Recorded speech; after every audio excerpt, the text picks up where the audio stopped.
دوستان عزیز، خوش آمدین به درس 13 سلسله آموزش های C++ به لسان دری.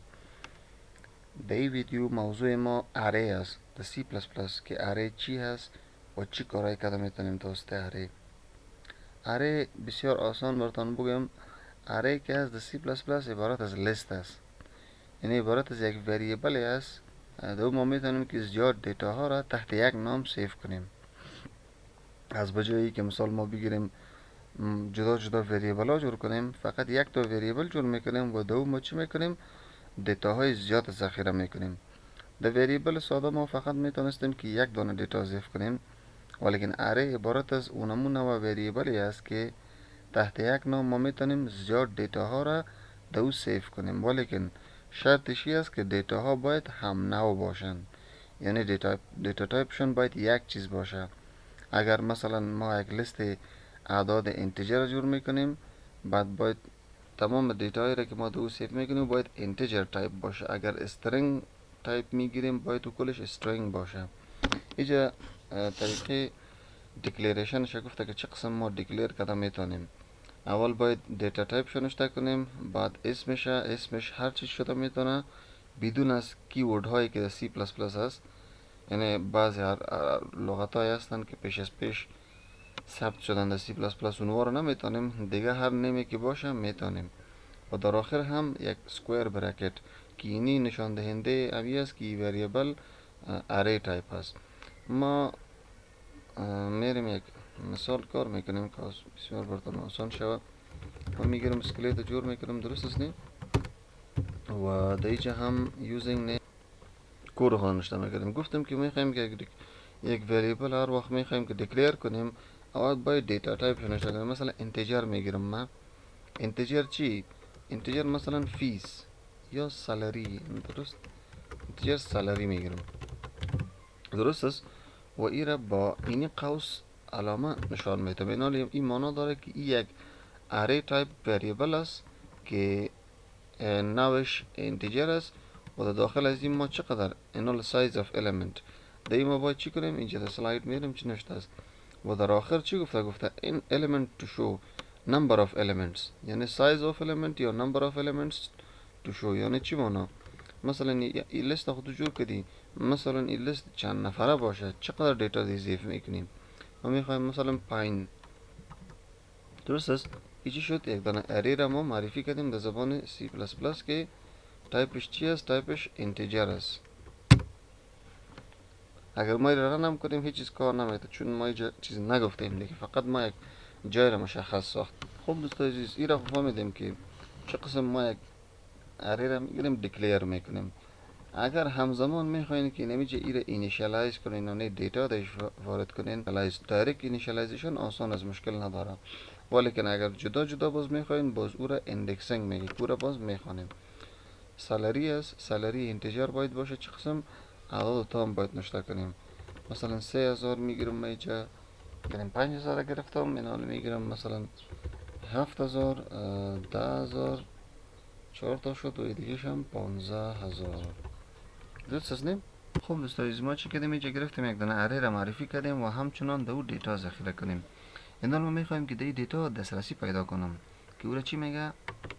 او را بنام میگه access the elements using index number. چه قسم؟ توسط index number ما میتونیم که دو دسترسی پیدا کنیم، یعنی او را ما شو کنیم یا هم دیگه عملیات ها را سرش بالاش انجام بدیم. چه قسم؟ وقتی که در C++ ما یک اره را جور میکنیم، او اره همیشه اول المنتش از صفر شروع میشه، درست است نه؟ و آخرین المنتش یکی کم می باشه نظر به مسایزی که ما داده می باشه. مثلا ما اینجا اگر گرفتیم 5 است، درست؟ 5 نظر به ای که ما از صفر شروع کنم یا آخریش چی میاد؟ 4 میاد. اگر این 10 باشه آخریش چی میاد؟ 9 میاد. یعنی تا هر چیزی که هر اندازه که ما داشته باشیم اولش از صفر شروع میشه و بعد آخرش یکی منفی میشه، چون اگر همراه صفر اگر ما حساب کنیم بازو چی میشه؟ همون تو پورا میاد. چی گفتیم؟ گفتیم از صفر شروع میشه، درست است نه؟ اندکس مثلا ما میخوایم اینمی اندکس دومه، اینمی 5000 برام نشان بده. ایده کدام اندکس است؟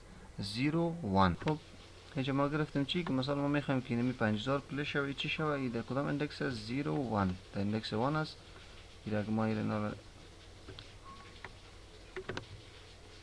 رانش میکنیم، میبینیم بر ما چی نشان میده، اونمو اندکس 1 نشان میده. مثلا اگر آخر میخواین چند است، اینی در چهارم قرار داره 4. دیدین که چی میکنه مثلا اونمو رو نشان داد. خب دوستان عزیز، اینا که اندکس نمبر ما فهمیدیم، با آسانی ما میتونیم که اینه میره چی از طریق اندکسینگ هم میره دیو دیتا ما ذخیره کنیم. چطور؟ دایرکت نمیتونیم، یعنی دایرکت اینیشالایز نمیکنیم، جدا جدا میکنیم. مثلا میگم د سالری 0 که است چی را پرتو، مثلا پرتو 3000 و د سالری 1 چی را پرتو، مثلا 5000. درست است.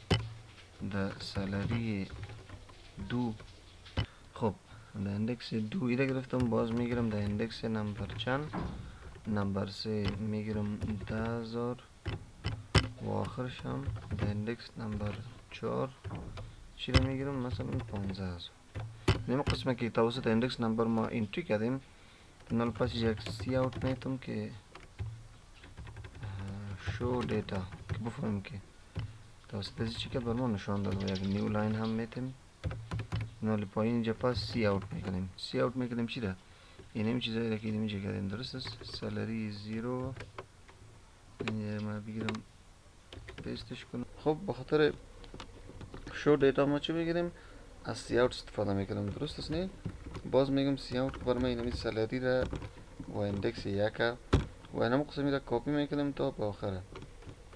درست است. پیست چند تا شد؟ یک تا بخیر اضافه شد. چطور؟ 1 اینم 2 اندکس 2 اندکس 3 و اندکس 4. درست است. اگر همراه اینجا ما انلاین نتیم با چی میشه؟ باز ای یک جای میاد. درست است. انلاین میتیم اینجا. این ما اگر این رن کنیم چی میکنه بر ما؟ اونمو سابق باری بر ما نمایش میده همیشه. میبینین تا به اینجا خود دیتا در ذخیره شد. بعد از او اون شو دیتا کلش بر ما چی کرد؟ نشان داد. از طریق چی؟ از طریق این اندکس نمبر. ادامه میرم. اینجا گفته that to change the value of a specific element refer to the index number. این هم اونمو تو است.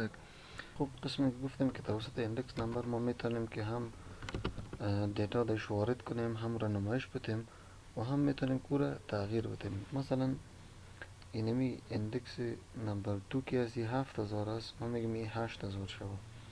چی میکنم؟ میگم سالری اندکس نمبر 2 مساوی است به چی؟ به 8000. درست است. حالا اگر اینجا پایین بیایم پس همین یک شو کنیم، اینی رو من اینجا کپی بگیرم پایین اینجا پیست کنم. درست است. این حالا پس ببینیم که چی تغییرات میاد. ببینیم پس کنم رو نمایش دادیم به چی شد؟ به 8000 تبدیل شده. در ادامه میخوانم دوستان عزیز که arrays in loops چی معنا داره؟ یعنی که لوپ ما خوانده بودیم اینه که کارش چی است؟ بر ما جملات چی میکنه؟ تکرار بر ما میاره. هر رقم جمله را که ما بخوایم چی میکنه؟ بر ما تکرار میاره. ایناله اینمی کارهایی را که ما توسط اندکس کردیم بیره ما چی میکنیم؟ توسط لوپ میکنیم. چه قسم؟ یعنی اینطوری که از همیشه بر ما تایپ کردن زیاد سخت میشه. درست است نه؟ وقتی اگر شما از یوزر انتری بخواین با چه قسم کنه؟ از یوزر انتری که مثال بخواین، یعنی که نمی 5 عدد از یوزر میخواین با پس ایده بر شما چی کنه؟ نمایش بده. ما میرم مثال کار میکنم. درست است. مثل از اون باری میگیرم ما اینتیجر میگیرم کارز.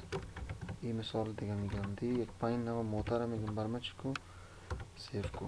اینا لیجیم یک فور لوپ میگیرم. میگم فور integer I is equal to 0, I is less than or 5. This is چیکو I برو پلاس پلاس کده برو و بعد از پیش ما چیکو CN کو یا اول یک سی اوت کو. میگم سی اوت برو چی enter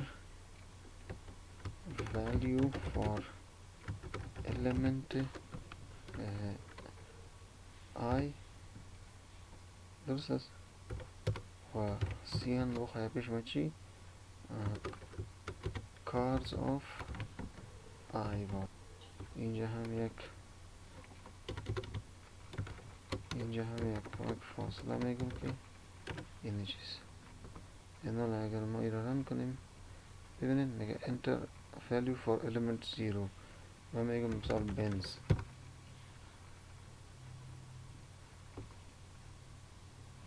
اندل هم بودیم پس سیاوت که اندل ببخشید که این کارز که هست string است.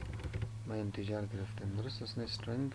اینا دیگه اگر ما رن کنیم از پیش ما چی میخواه؟ ولیو میخواه. مثلا ما میگیرم بنز و میگیرم مثال کرولا تویوتا و سراچه و آخرش هم چی؟ مثلا مرسیدس. تمام شد. اینا را میره که باز پیش ما پس چی کنه؟ پس برام پس نمایش هم بده. باز یک فور لوپ هم دیگه میگیرم integer x is equal to 0 امی x is less than 5 x برام چی کو پلاس کرد برام و چی کو برام اینه میدون نمایش بده. اول یک سی اوت کو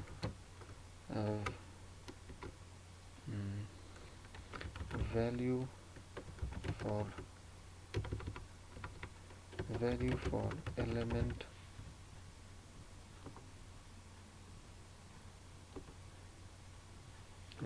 for element کدام element x